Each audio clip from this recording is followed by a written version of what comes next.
Opposites attracts అంటారు గానీ, నేనైతే ఆ వర్డ్ అస్సలు బిలీవ్ చేయను. ఎందుకంటే పెళ్ళైనప్పటి నుంచి మాకొచ్చిన డిఫరెన్షియేషన్స్ ఎవ్వరికీ వచ్చుండవు.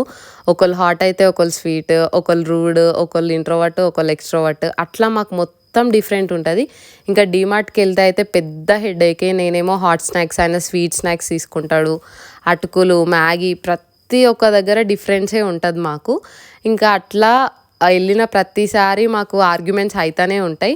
అన్నీ ఒక రకం అయితే ఈ ఇప్పీ, మ్యాగీ ఒక రకం. బికాజ్ అది తినేదే ఎప్పుడో ఒకసారి. ఆయనకు నచ్చింది నేను తినలేను, నాకు నచ్చింది ఆయన తినలేడు. అట్లా అని 2 కూడా తీసుకోలేము. సో, అట్లా ఒకసారి ఆయనకు నచ్చింది, ఒకసారి నాకు నచ్చింది తీసుకుంటాం. డీమార్ట్ ఎళ్ళినప్పుడు ఒక 3 ఐటెమ్స్ కోసం ఎళ్ళినాం మేము. ఇన్ని ఐటెమ్స్ తీసుకున్నాం అనమాట. అండ్ ఇంట్లో ఆల్రెడీ మాకు 6 బ్యాగ్స్ ఉన్నాయి ఈ 4 మంత్స్ ఆఫ్ జర్నీలో. అయినా మళ్ళీ బ్యాగ్ మర్చిపోవడం అనేది కామన్ థింగ్ అయిపోయింది. ఇక్కడ ఫేస్ చూసిర్రా టయర్డ్ అయిపోయింది మొత్తం. That's it for this video guys. మీ మూమెంట్స్ ఏమన్నా